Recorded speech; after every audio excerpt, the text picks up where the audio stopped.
Welcome to the Beyond 22 podcast. We're your host. I'm Jason Garrett. And I'm Mike Morales. Hey, Mike. What's up, man? What's going on, my brother? How's everything? It's been good. Today's episode. It's the first, man. It's the first episode. One. I'm so excited. I hope everybody else is excited as much as we are, man. Let's tell them a little bit about the show and why we got into it. Okay, yeah. Go ahead. Beyond 22, I mean, if people don't know, at least 22 veterans commit suicide every day. I mean, that's part of statistics. It's probably higher now.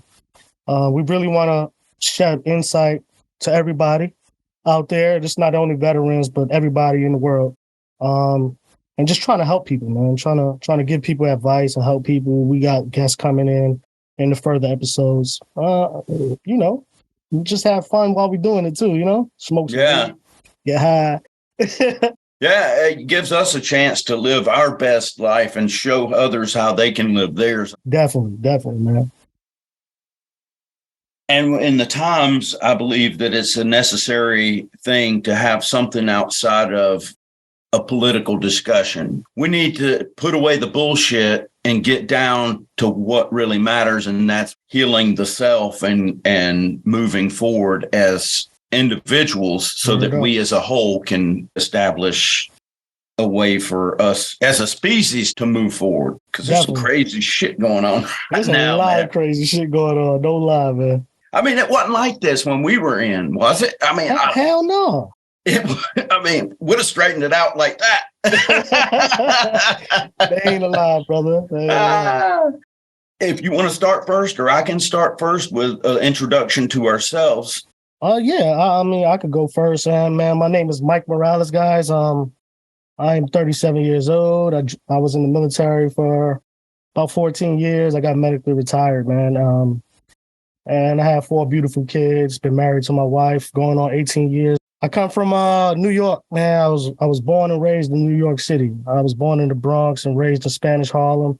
So my background is probably different from a lot of people out there. I'm Puerto Rican, raised up in a Harlem neighborhood, if that makes any sense. But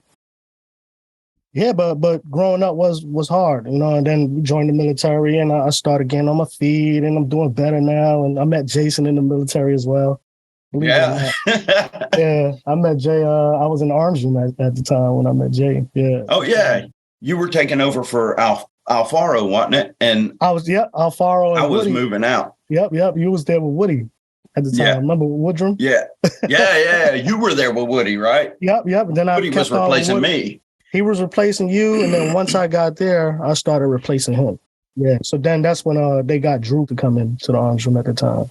Oh yeah, I remember a story about him and our armor at group. Yeah. Oh my God, he's like he'd been setting the headspace and timing on the Mark 19th. Oh yeah, on the and Aubrey, our armor at group. Man, I haven't seen him in so long. Man, I haven't heard that name in a long time. What was he? He wasn't an armor.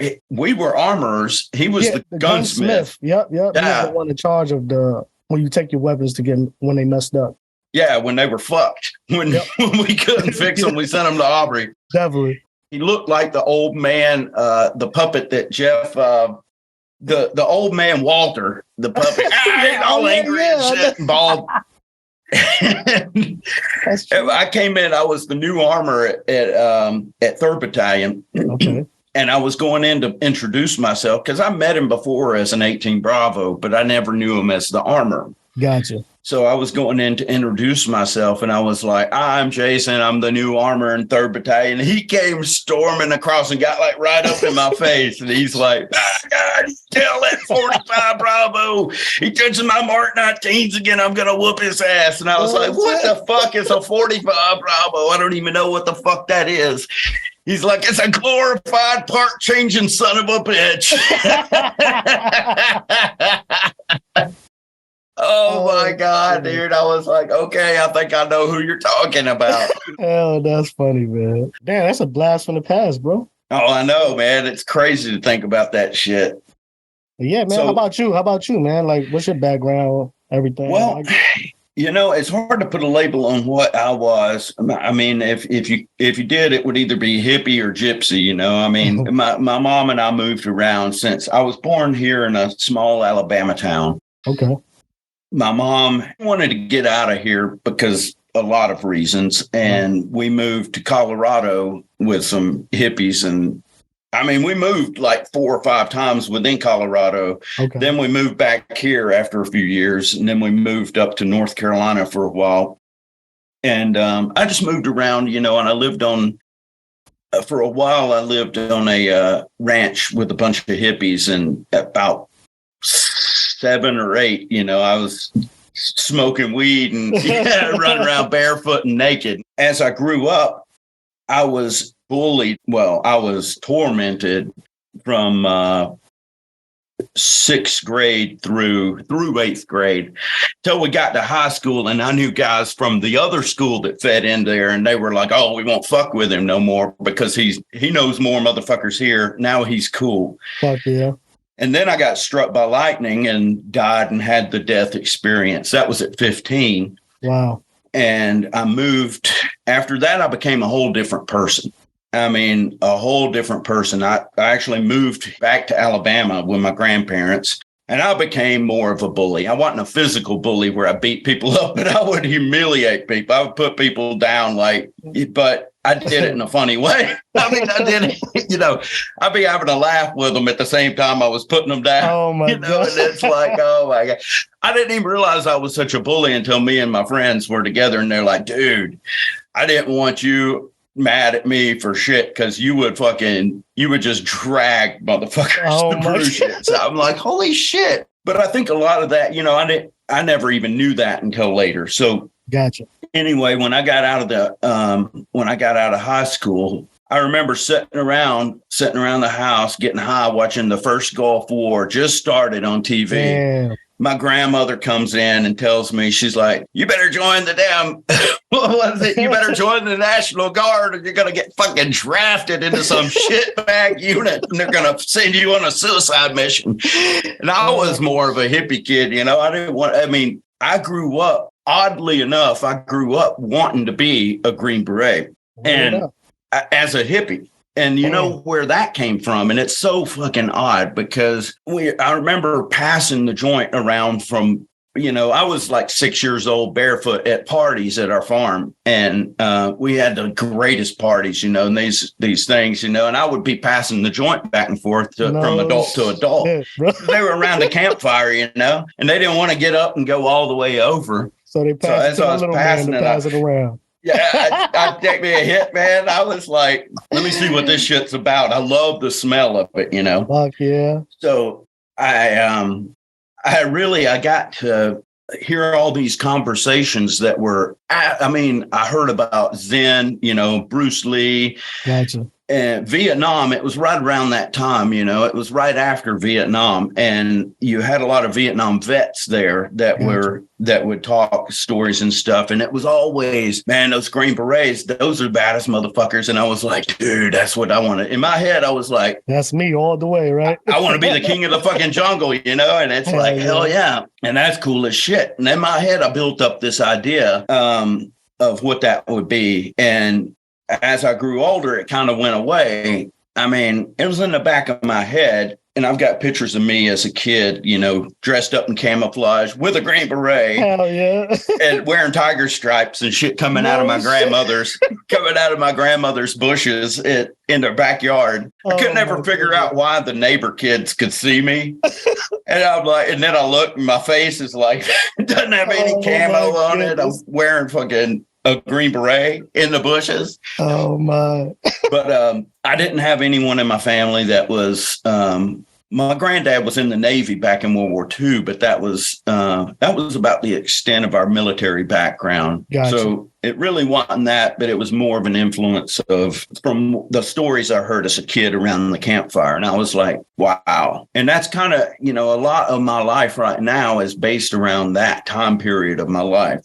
I spent 25 years in the Army, 21 active duty, and the last 15, I was a Green Beret. I retired as an 18 Fox, And that was probably my favorite MOS out of all my MO. And 18 Fox is a Special Forces Intelligence Sergeant. A year before I got out of the Army, I really got to the point where every thought in my head was to kill myself. And all I could see were the failures that I had accumulated over years and years and years. And it was just like one thing after another. And I would look at myself in the mirror and be like, you're just a worthless piece of shit and you don't deserve to live, you know? Word up. And I got to the point where the morning I was driving to work, because we lived in Snoqualmie. And if you know where that is, that was about, I mean, it would take me about 45 minutes, I guess, to get to work going the back way. And it gave me time to think.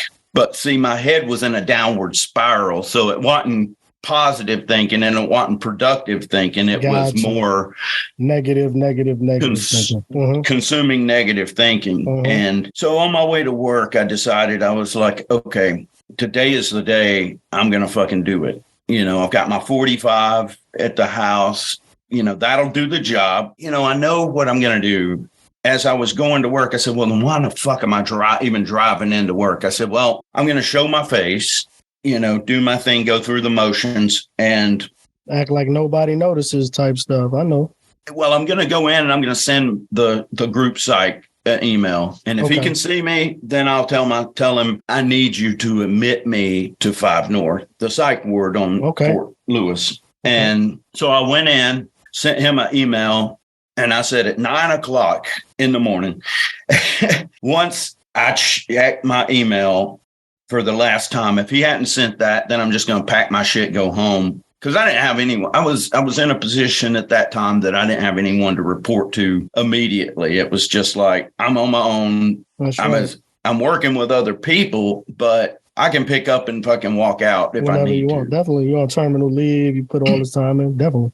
Well, no, this was a year before. I was just in a position where no one even was over me except for the sergeant major. And I just report to them every once in a while. Type stuff, yeah. So it's like you got your fucking mission. You do what the fuck you got to do, but you're on your own doing it. So gotcha. One of my old teammates, his desk was right beside mine. He fucking gets me in a headlock and starts choking me out. And I'm like, God damn it. Oh, motherfucker. And usually I'm on my toes and I catch it because that was part of what we used to do all the time was when anyone was just not paying attention, you jumped them and fucking made them tap out or some shit. Hell yeah. And I never usually tap out. So I was like, God damn it, get the fuck off me. You know, it was not a reaction like usually we tear the whole office up trying to fucking fight it out, you know? Yeah.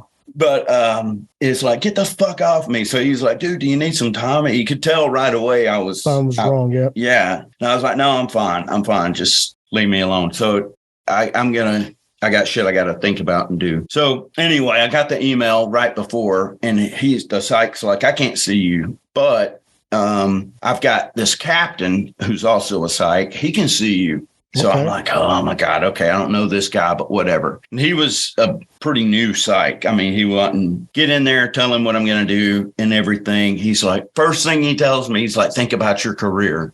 Oh my God. And I'm like, and I looked at him like, I'm in shock that he even said that. God. And I said, fuck my career, man. I don't give a flying fuck about my career. This motherfucker's over. I said, I've already hit 20. I don't give a fuck about this. I'm out the door. I'm telling you right now, I'm not going to survive another goddamn day if you don't put me on 5 North. And it was the one part of me that loved myself wasn't going to let me kill myself. Hell yeah, Jay. So really, I had to save myself. And I think a lot of people are waiting on someone to save them. That is so true, bro. That is so true, man. That's some powerful stuff. You had to dig deep for that one. You had to dig deep, especially if nobody's helping you, man. I spent 2 weeks on 5 North. I've talked like shit to myself my whole fucking life. I was always an odd kid, you know. I mean, I didn't grow up wearing clothes, man. It was, I grew up fucking bare ass naked running through the woods with the dogs, you know, like a wild animal. That's gangster.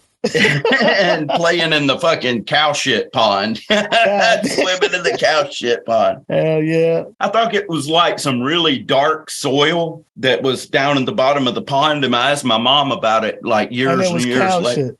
She said, "How was the pond all the cows went and shat in?" Oh my goodness. No, that was cow shit you were playing in. I was like painting myself up with it, like Well, you like was Predator. well fertilized, bro. Yeah. Oh my God. So anyway, I a lot of the things that I learned there were things that I did as a hobby before I started really going down. I was able for years and years to keep above the water, but underneath the surface is where you really felt like you were for years. Yeah. So I got that, and it really dawned on me. I had this one site. I had this meeting with this one site one-on-one there that at first I knew she looked at me like I was everything she hated in a person. Yeah. And I could see she felt that way about me. I mean, well, let me just put it in a little bit perspective. And I don't want to, make anyone feel odd or anything, but she was a lesbian. Okay. And kind of dykey, I guess. I don't know what the hell. More masculine. Yeah. And she saw in me being what I was at the end of my Army career as a direct, I guess, exactly who she believes is against her and against what her lifestyle is about. But when we met one-on-one and went back to her office, I could tell she was a little guarded. And then she asked me a little bit about myself. And I told her about my childhood growing up as a hippie kid. And then it was like, boom, oh, you're cool. And it's like, I understand that where you're coming from. And then we started to really connect. I don't know.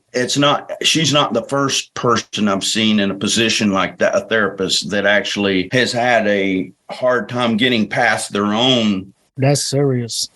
I've done a lot of introspection, and especially since then, because I've made healing my life.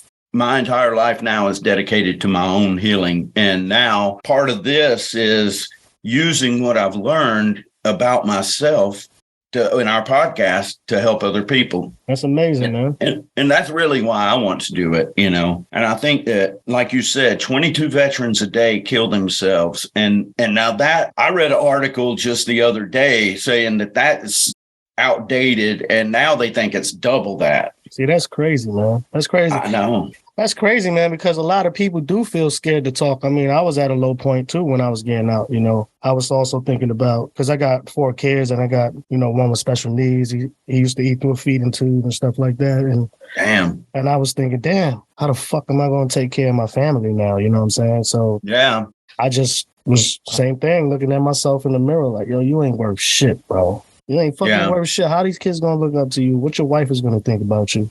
So yeah, I got to the point when I was, about to be one of those 22 on the low market. Right. So, I fucking pulled the trigger. Nothing came out. Shit. Yeah. So I was right in my closet. You know what I'm saying? And I pulled it out the safe and I pulled the trigger. Now we still have our pistols in our safe, but we don't have no bullets in the same place as the safe. But I did, thank God. It took 2 years for me to really get on my feet type stuff. Not to start healing, but just to get up. And that's why my service dog is one of the best things that's happened to me. So it's, but I always want to help people. And this is like a great opportunity to do exactly that. Yeah, it is. I think so. Mm-hmm. I think you and I both have a unique perspective. We have 2 unique perspectives that between the 2, they overlap in a way that they cover almost every other perspective. Definitely. So we can relate to every race, every nationality. So true. We have such different backgrounds than most other people. We bring a perspective that really unites the world. Exactly. That's real stuff, because we do got totally different backgrounds, man.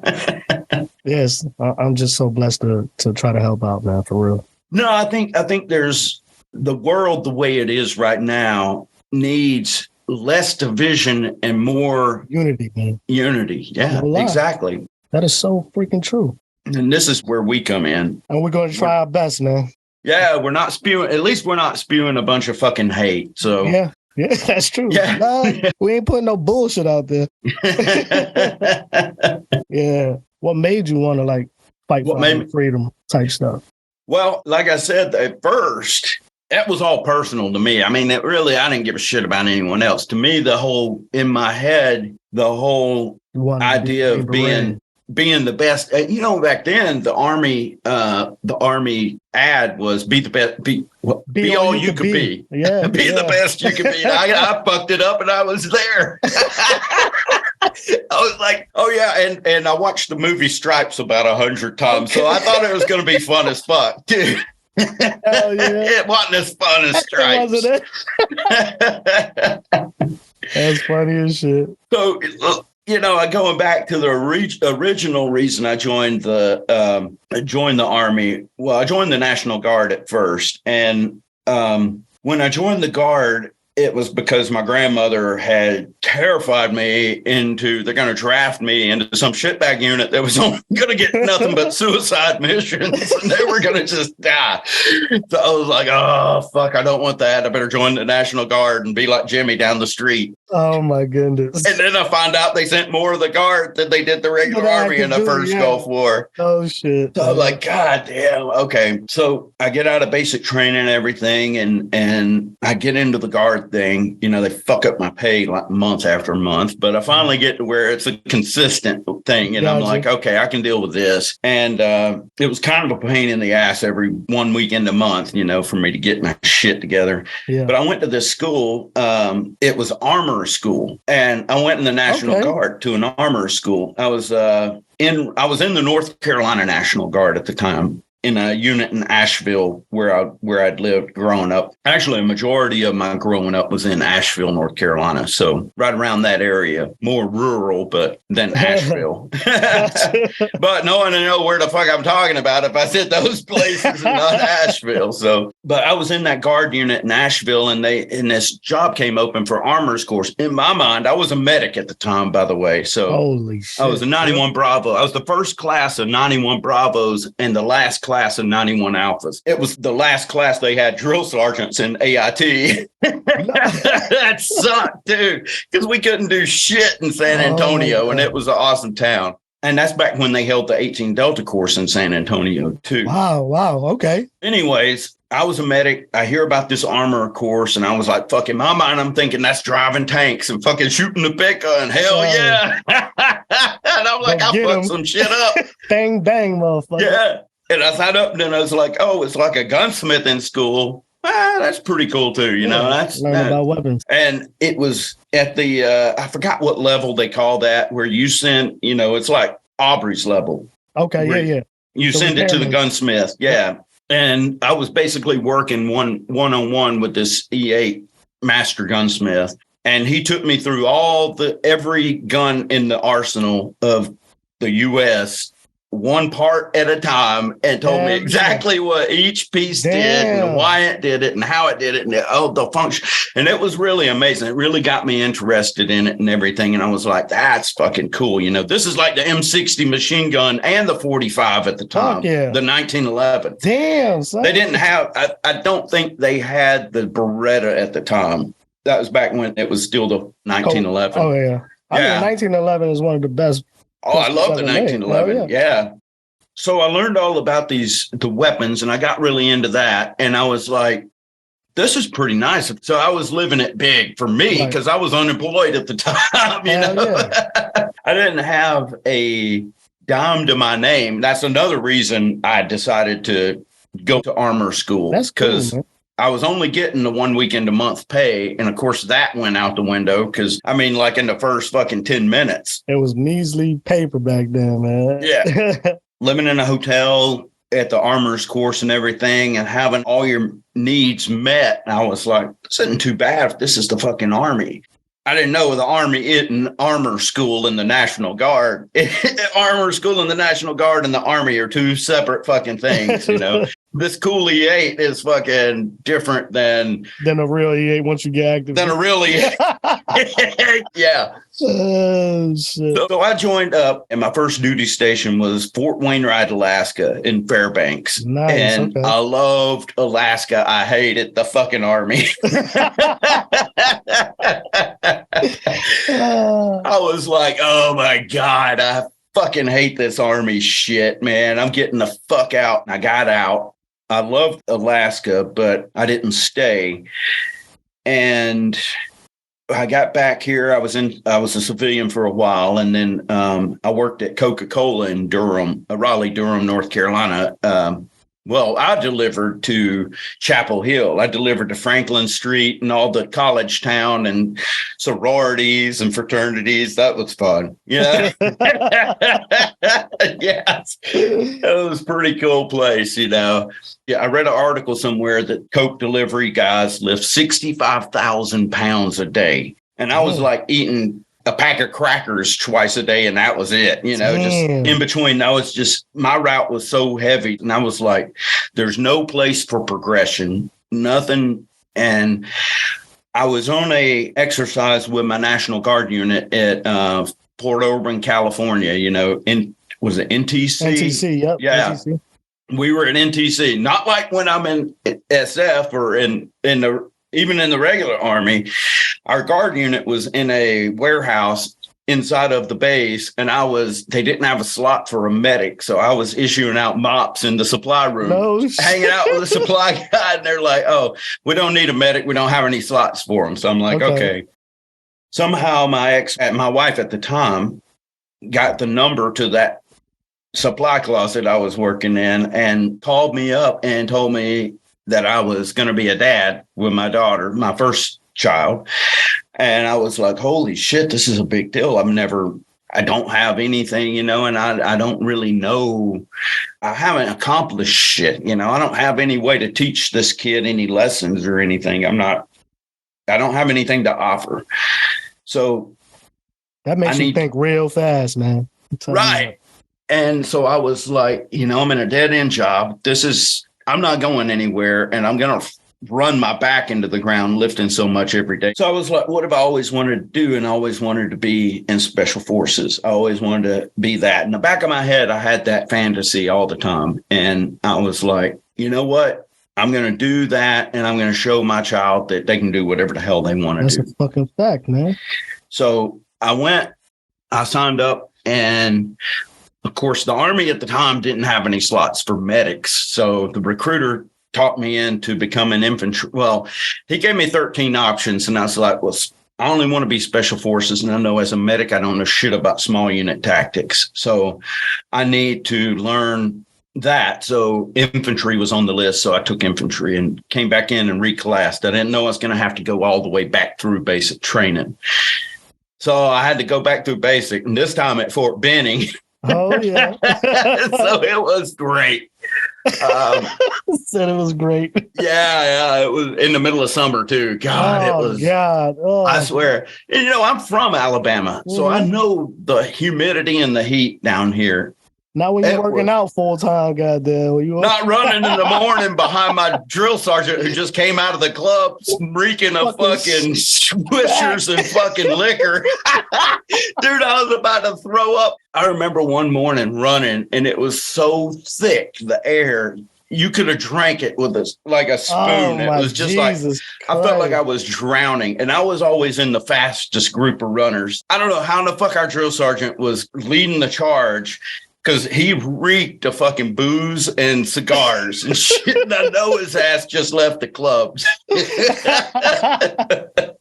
Those days, man. Oh, my God. Georgia.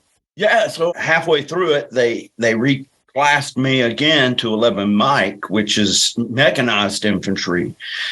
So I had an additional few weeks to learn the Bradley and all the systems on the Bradley and how to use that. And I was, at the time, my wife was pregnant with my daughter, and I was like, holy shit, I can't do this because I'm already cutting the due date short, you know? And I was freaking out, and she was freaking out. She called my first sergeant. He told me, he's like, you need to get your wife under control. I said, look, she ain't my damn problems. Oh, you know, you guys tell her whatever the hell you want to tell her. Anyway, I get to my first duty station in active duty this go round, and that was Fort Hood, Texas. I was in the 1st Cav Division. I was dismounted. I was always dismount fire team leader, and then for a little bit I was a squad leader, but I was a whole different person. I was kind of an asshole. I had that asshole haircut too. Oh, man. that looked like a skinned onion. Looked like a skinned onion with that flat top and oh my God. So he's an asshole by the haircut. Yeah.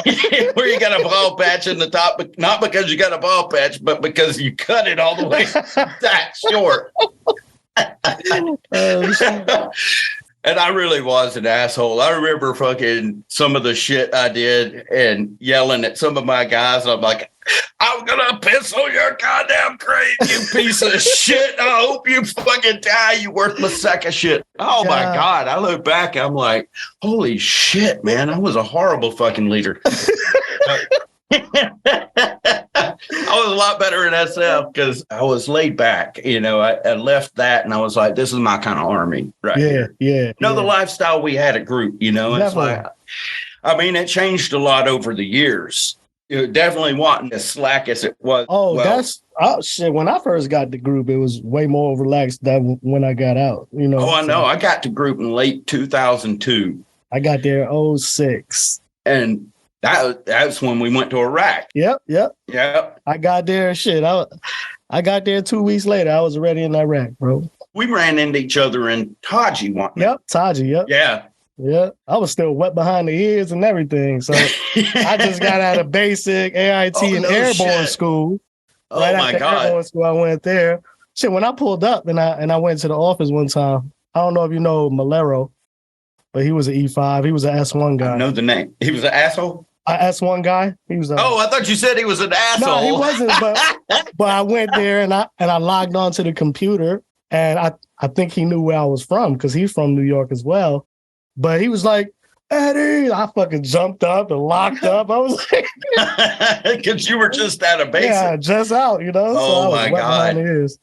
Wow. I got to learn the lifestyle real fast, man. So yeah, it's a lot more laid back than the regular Army was. I do know that. And I like that because I'm not uptight person myself. I like just having a bunch of really close friends. You all know who the fuck is in charge, but no one ever has to question it. That's true. When I was at Fort Hood, I made it clear right off the bat to my platoon leader and squad leader. I said, look, the only reason I'm here is a stepping stone to get to SF. I don't give a fuck about this place. I'm telling about you. Nothing else. I just want to get SF. Hell yeah. Yeah.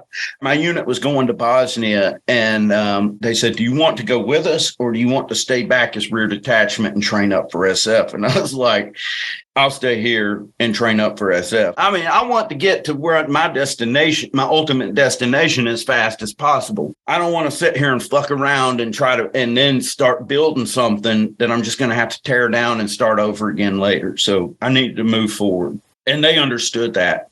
My squad leader and my platoon sergeant were like, okay, you can stay back as rear detachment, but you have to stay back until we return. Then you can leave for SF selection. Okay. I'm like, okay. In my head, I was telling them, yeah, okay. But I actually went behind their backs and went down to the SF recruiter, and I'm like, sign me up for the next one. I'm going as soon as I can.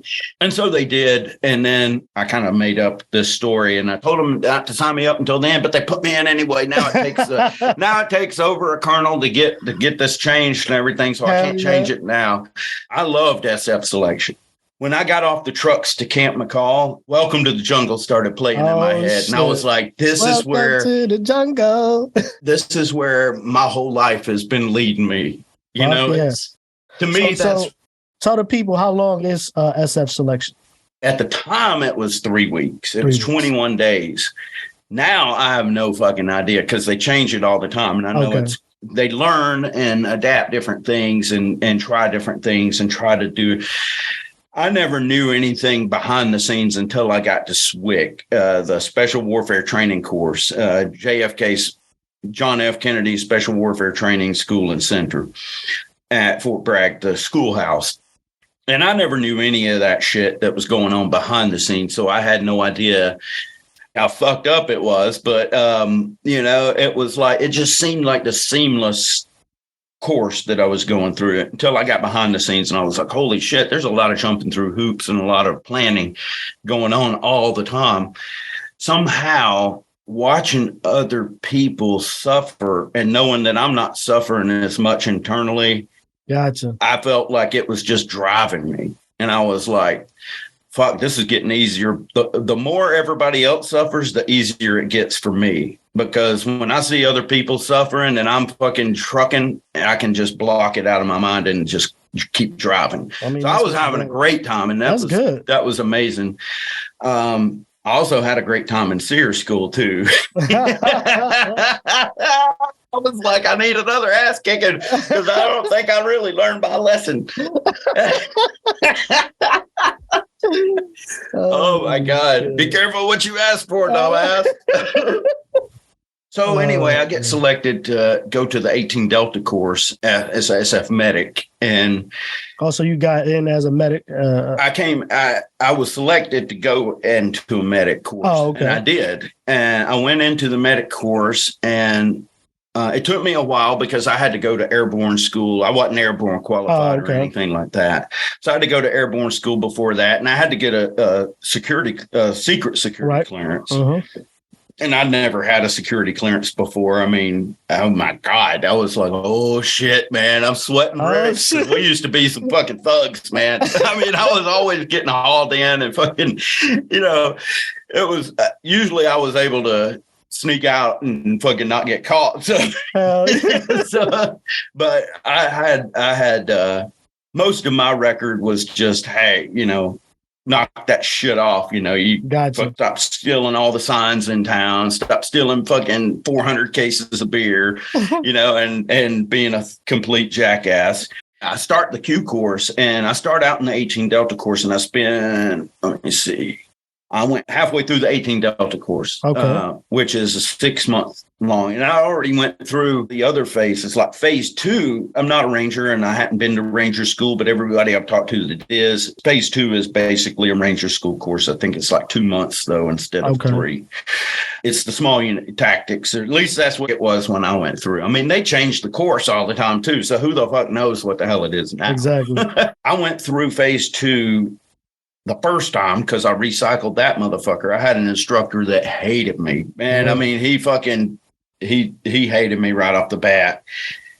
My second one loved me, but my first one fucking hated me, and it doesn't play too well. It didn't matter how bad it fucking got. I could always make a joke out of where the fuck we were at and make it sound like, oh fuck, dude, we could be standing on our heads in a bucket of shit doing the same thing. So and I could always change the mood of everybody there. And I think that was the asset that I brought to the team more than anything else, which over time, it slowly faded away.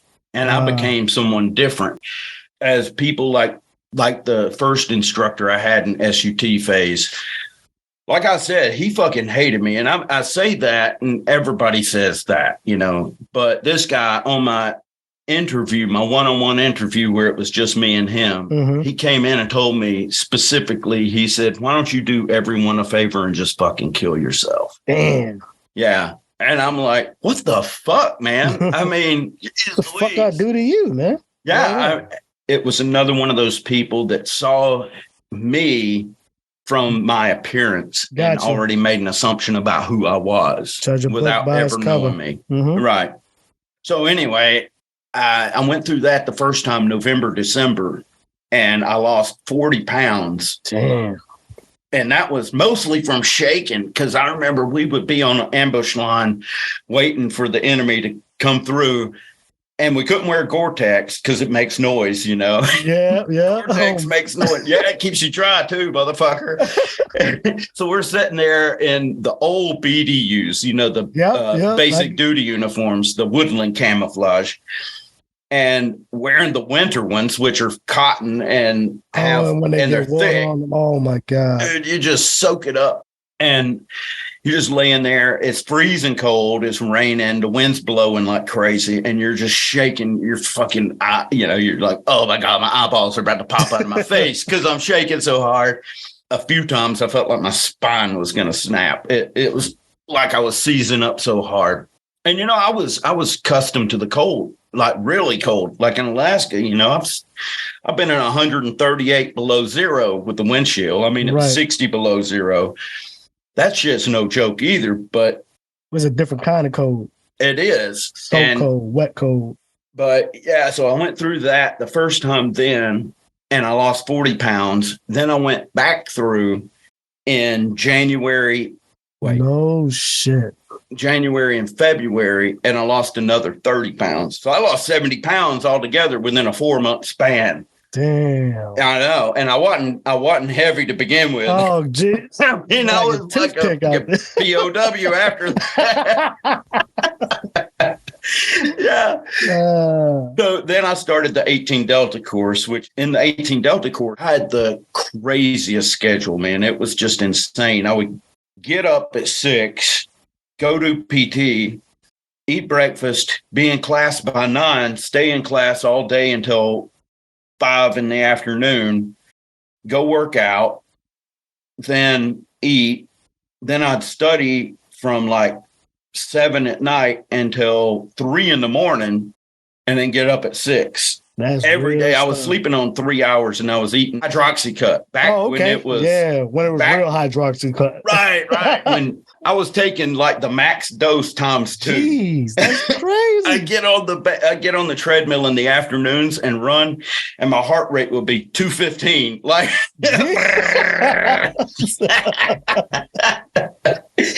my class was slotted to go to, because back then we went to New York City for our paramedic rotation. No shit. Because you get paramedic certified in the 18 Delta, the first half of the 18 Delta course, which is a 6-month long portion of a 1 year long course. And you get paramedic qualified, then you go to New York City so that you can get hands-on trauma. And they were doing most of the class then in New York City, and some of them down in Tampa. Okay.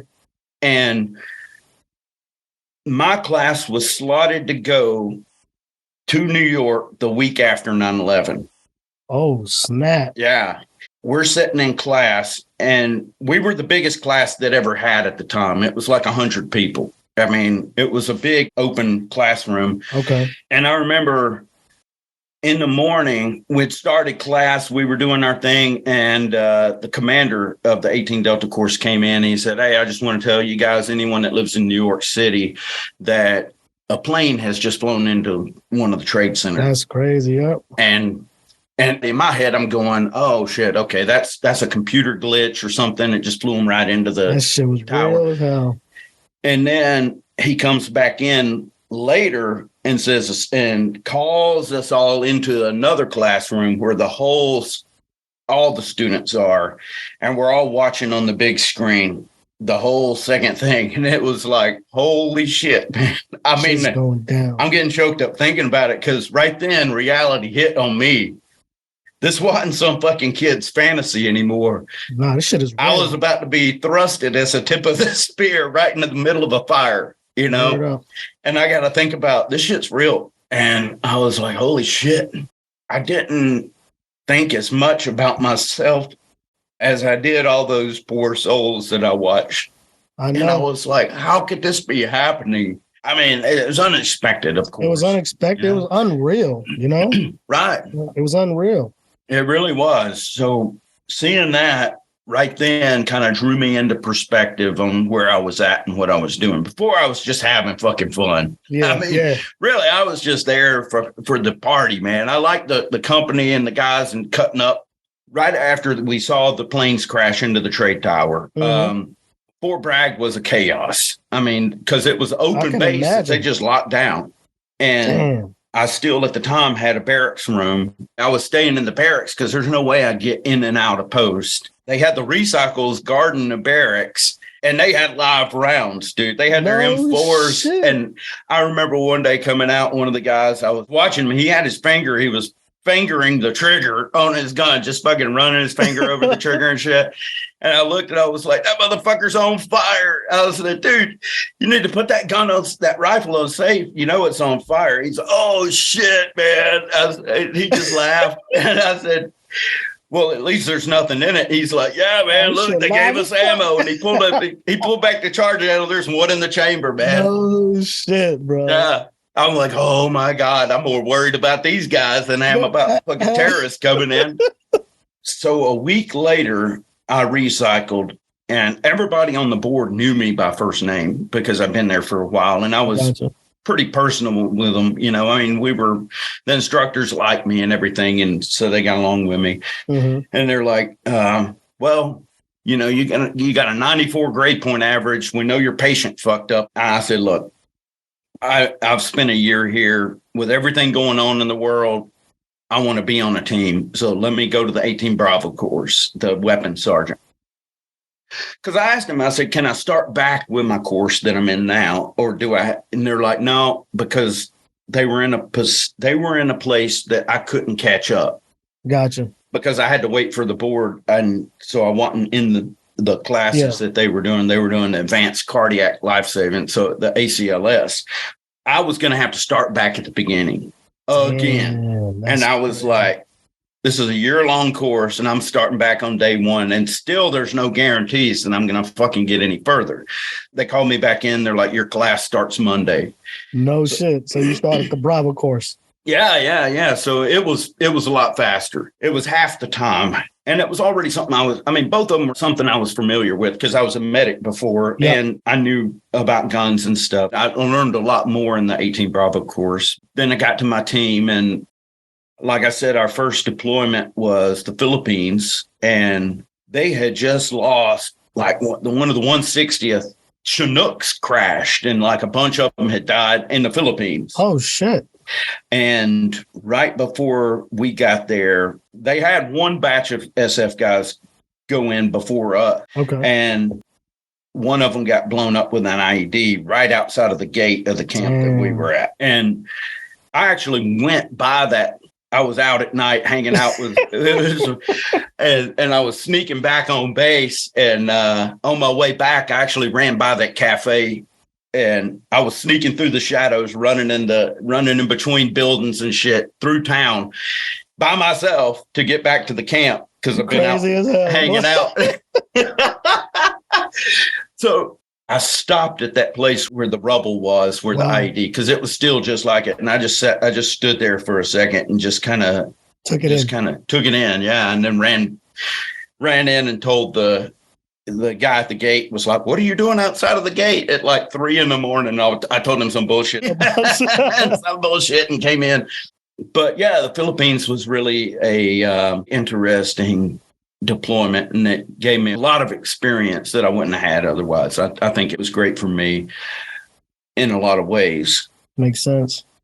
So I got back, and then for a few years, I went to a bunch of different schools, sniper schools, SOTAC. I didn't even know what SOTAC was till I was just getting back from sniper school, and they're like, there's a slot that we have to fill for SOTAC and no one's here. You got to go to it. And I said, what the fuck is that? It's CAS, the close air support. So you're calling in bombs with jets. That is sick. It was really cool. We had to drive way out in the middle of the fucking desert to the range. And then you had to hike all the way up to the top of this hilltop where you're overlooking the impact area. Okay. And you're calling in jets, and it's fast, man. It's fast. Right. You can't make no mistakes. You got to make it pop, pop, pop, pop, pop. And it's got to be, you can't even say, because the jet's already, by the time you got that out of your mouth, it's already gone. You got to be just down to the point. One day, at the end of the day, we had these 2 Harrier jets from Miramar in California. Okay. And they would fly over there because to them, that's like a little trip. Yeah. They drop the bombs and then fly off. And they were getting ready to go home for the day. And the instructor had them line up, and there's like a valley on both sides of us. And they were just below us. We were up here, and they were down at this level right below us. And they were racing underneath us. Oh, that's crazy. As they went by, breaking the sound barrier, you could tell which one was first because you'd hear boom, boom. Oh, that's boom, boom, like that as they went by. So it was really cool. And we did that with F-18s too, had them race too. But that was one of the fun things about SOTAC. Yeah. After that, I ended up in the arms room. Me and Alfaro, and then me and Tatua, wasn't it? Tatua, yeah. Yeah. I thought so. Oh my God, those guys, man, they would rag each other out. Oh. it was Damn, crazy. tattooer. Goddamn, you bring up another name for the past. Yeah, yeah. And then you guys took over, and then you took over for Woody. And when I came back, I didn't go back to the arms room. I went to Charlie Company on 196. I remember that. When we went to Iraq, that's the team I was with, and we were in. That was Iraq the second time? Because I know we went in 06 and then we went in 08 again. That was 06. Okay, yeah, that was when we went there. Yep. Yeah. Charlie Company. Yeah. So 196. Damn, that was back when they had the 3-number teams. Yeah, it was. Yeah, exactly. I loved 196. That was my personal favorite. That was the only team I really called home, you know. That was when I got back, I got sent to SWIC. Did my SWIC tour. And the first half of that, I was language school operations sergeant. I fucking hated that job. Man, it was a horrible job. I had 1,500 students underneath me, and it was like there was so many different things that just drove me crazy. And I worked like 36 hours straight. I worked 3 days straight to get the classes right without any kind of sleep at all, just fucking going. But it was I fucking hated that job. I'm not even going to get into it.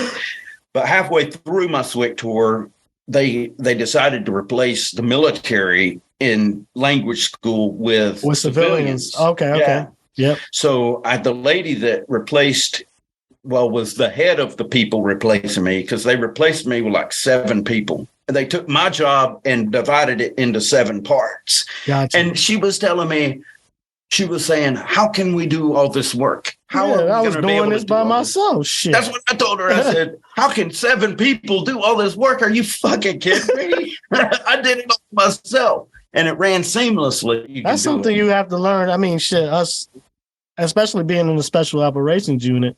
Yeah. You have to learn how to do fucking 50 things at once. Right.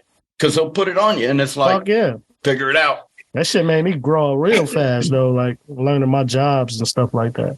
Well, I ended up in the International Special Forces course as the NCOIC. So all the Allied Special Forces come through there. Overnight, I went from 1,500 students under me to 15. Damn. And the 1,500 were like students. I mean, students. Like, you know, all the issues that students have. And it was PSYOP, civil affair, Q course students. And so you had females mixed in with that too. So you had all kinds of shit going on. Not that females are any extra trouble, but there is guys and females issues. So that's some drama. You don't need that. Oh, hell yeah. Yeah. And I didn't have time for that. Troy. Okay, Yeah, he came and worked. He came and worked as the other op sergeant because I needed someone else to deal with the students. So he would deal with all their issues because he loved that shit. I didn't have time for it, man. I don't care about all this, but he was really good with it.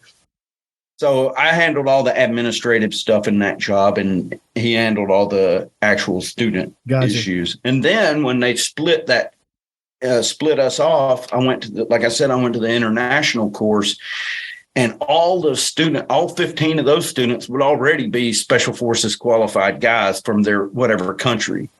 The only barrier was language. So all you'd have to do would be tell them, this is the uniform, this is the time. And and it was fire and forget. Hell yeah. So I loved that job. And then I got sent back to group. I ended up going to the 18 Fox course before I went back to group. And then I came back and I was in 4th Battalion. 4th Battalion, that's when they just made it up, yep.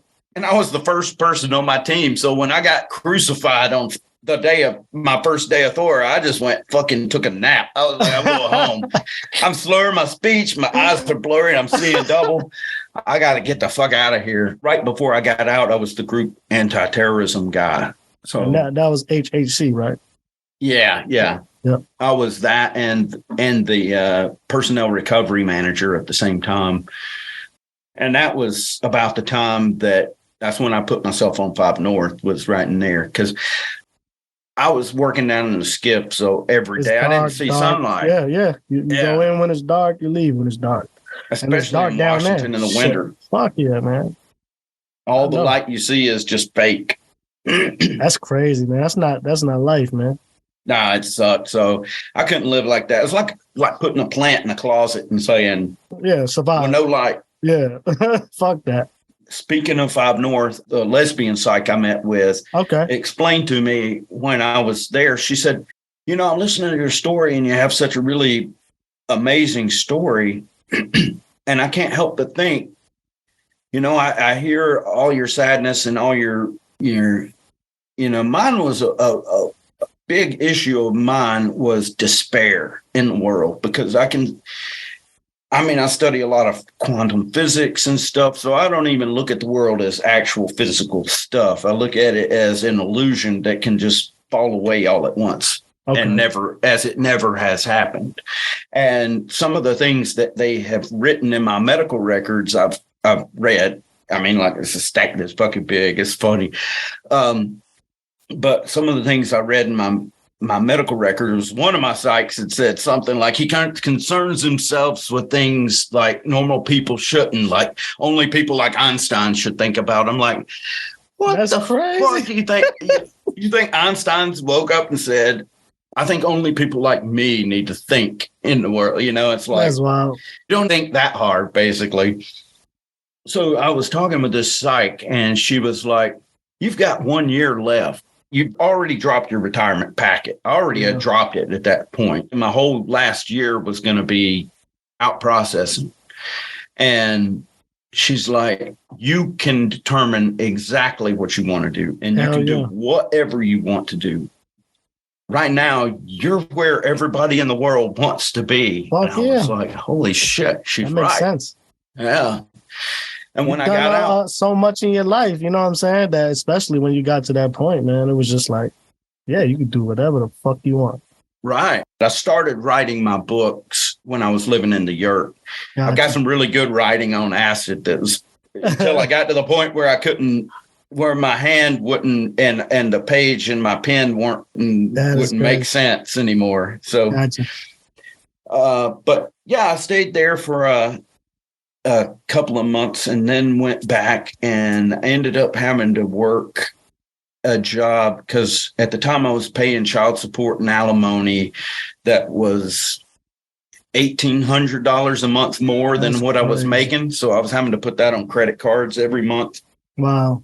And I was working 60 hours a week at Western State Hospital as security. That's the Salem. Right. That's like where people get sent for not guilty by reason of insanity. Okay. Or like mass murder and shit like that. So it's a really dangerous place, you know. And you go from a dangerous job to a more dangerous job. I know, yeah. Well, another friend of mine who was a retired SF major, he got me the job there. Yeah, man, he loves it. I just was like, fuck this. I don't need this. And it was just not a good work environment, I don't think. But I hated that job, and my boss was the fucking dick. One day, he was calling me over and over and over again because they didn't have anyone to fill the slot. And I knew they wanted me to come in. And I was off that day. So I was like, fuck that. I'm not answering that phone. He was leaving me all these dirty messages. He's like, you motherfucker, I know you're dodging this call. And then I noticed my bank account that day. The first check of my disability came in. You know, it's a lump sum from all the days before. And I did the math real fast. That's as much as I'm making working 60 hours a week, risking my life every day. I was like, fuck this.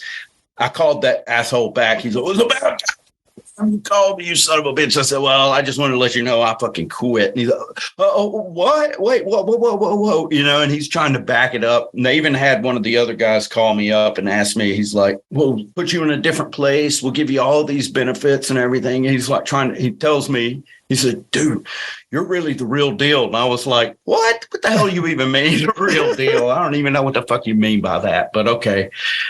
But I was like, no, there's no amount of money you can give me to ever work for anyone else again. That's the fucking truth, ain't it? I'm like, I'll work for myself.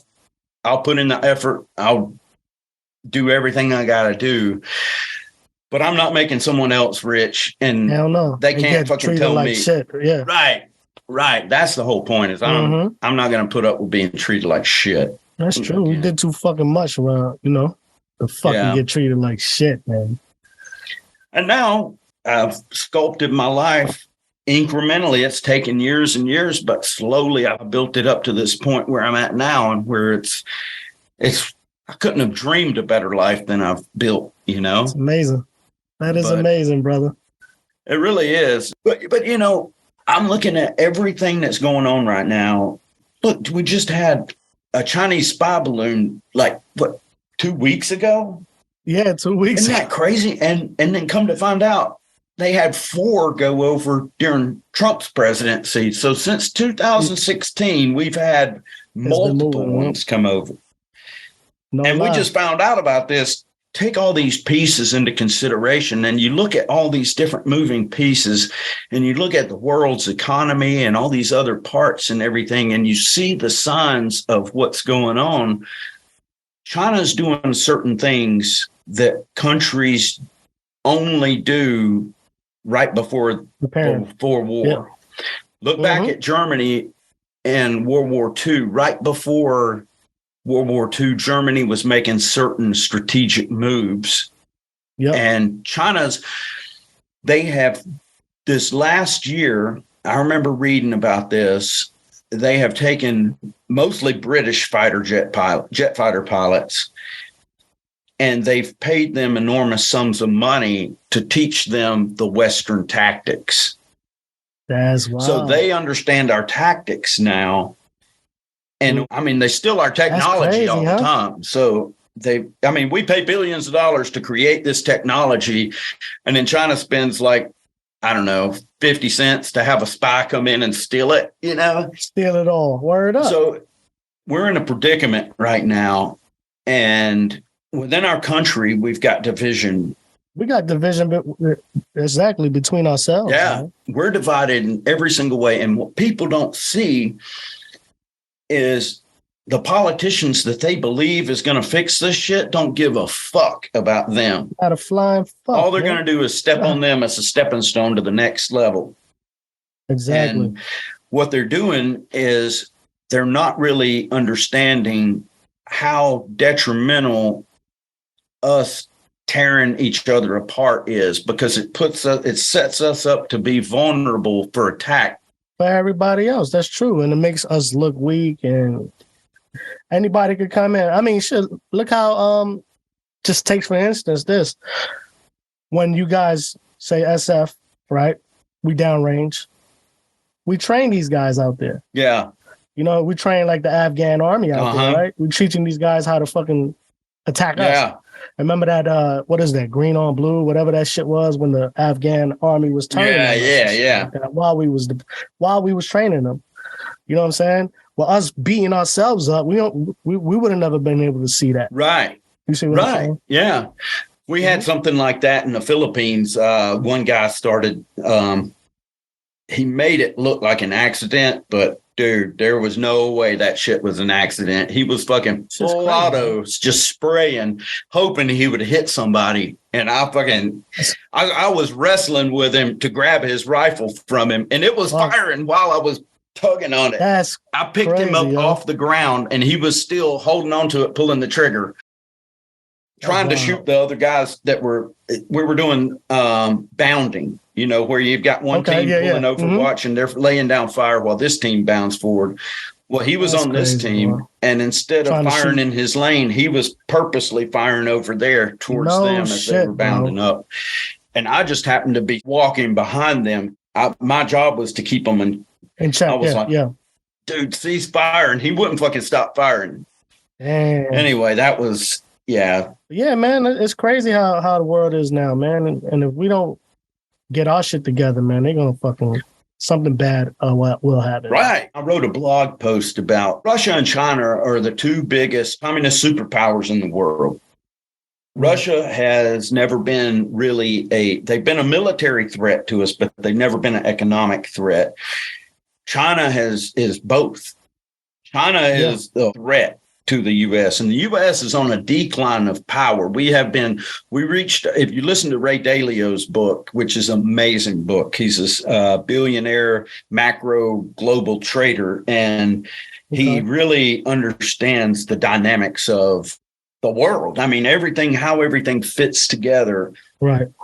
He really brings up a good point, how China has been building up in the shadows so that we wouldn't tear them down before they got to a point where they couldn't be torn down.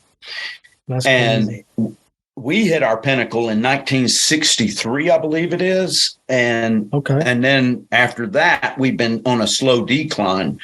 And the world goes through cycles, and he talks about that in his book. And they're about 80 to 100-year cycles. And within a full lifetime, someone could have all the cycles of prosperity to desperation. Yeah. Damn, we almost at desperation. Well, once it gets to the point of a physical war, it would be more of a world war scale. And if they're pairing up together where you've got two major superpowers to fight, crazy. And we've really not got anybody that's comparable to our power. So if we have our hands tied up here fighting them overseas, it leaves us on our shores open for invasion. Yes, and you look at the shape Americans are in right now. First of all, they're out of shape. Second of all, they're mentally. Look at our veterans. I mean, depression is like crazy nowadays, man.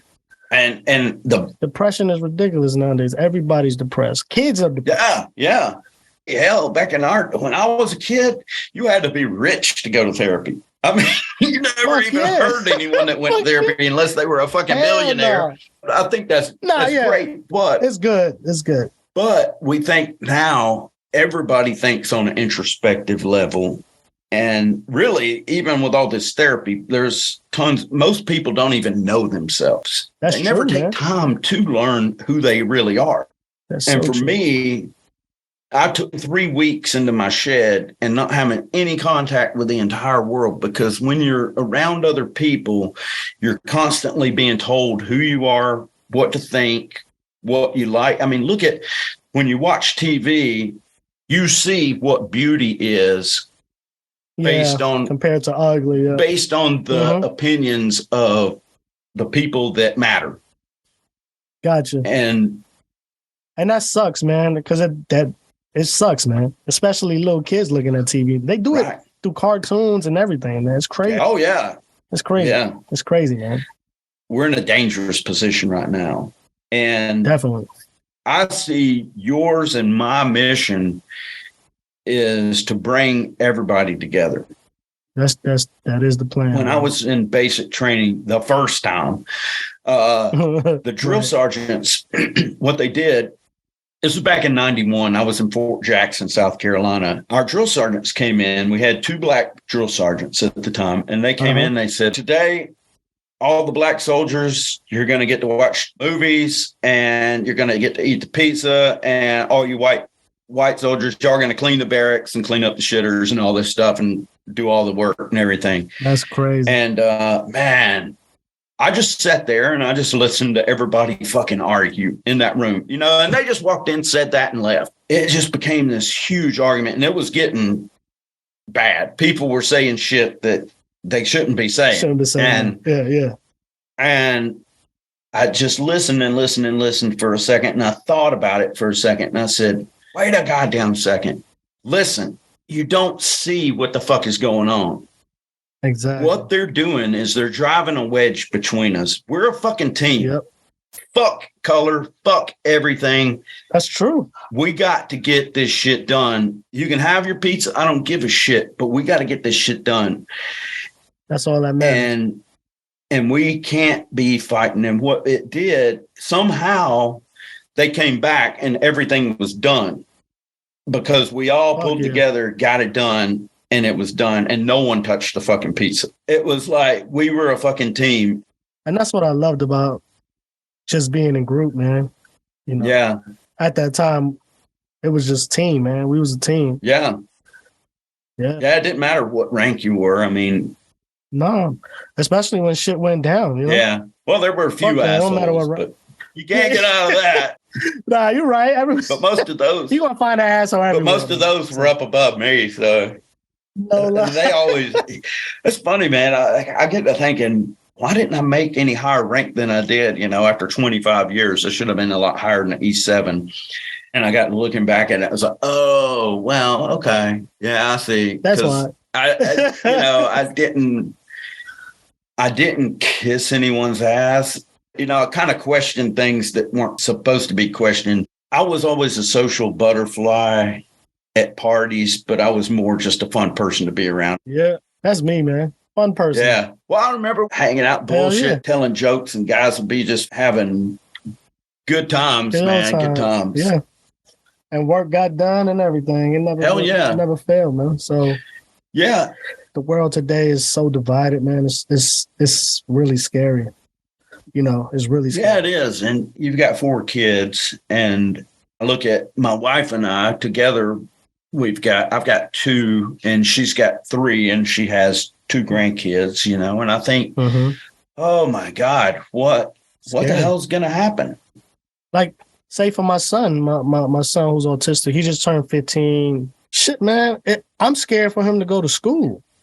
The kid gets bullied in school just for him being autistic. Like, it's crazy how they treat him. And then he comes home, and my son never cries. But there was like a couple days before his birthday, we got home and he just started crying, bro. Oh man. And some kids was punching on him just because he's different, you know what I'm saying? Yeah. And calling him names and all that. And I'm like, yo, I'm not the one. Well, but it sucks. And you look at that and it's like, I know exactly where you're coming from because, you know, I've been bullied and I've been a bully, and my son was bullied as well. And it's like, we know it's wrong. And they try to do stuff about it. I don't know what the fuck anybody does about it, but it don't work. It don't fucking work.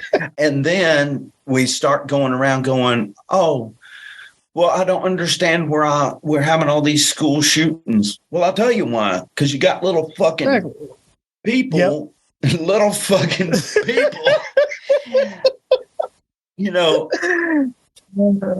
pushing other kids to the edge. And we're in a society that these kids grew up playing Grand Theft Auto where they're pissing on hookers, shooting cops in the face. And that's what they learn. And that's the society we get. It's crazy, man. It's fucking crazy. It is. Because, I mean, I grew up in the streets. I grew up in the projects. You know what I'm saying? I grew up around crack, you know, cocaine. I grew up hard. Yeah. You know what I'm saying? My mom, single parent and all that shit.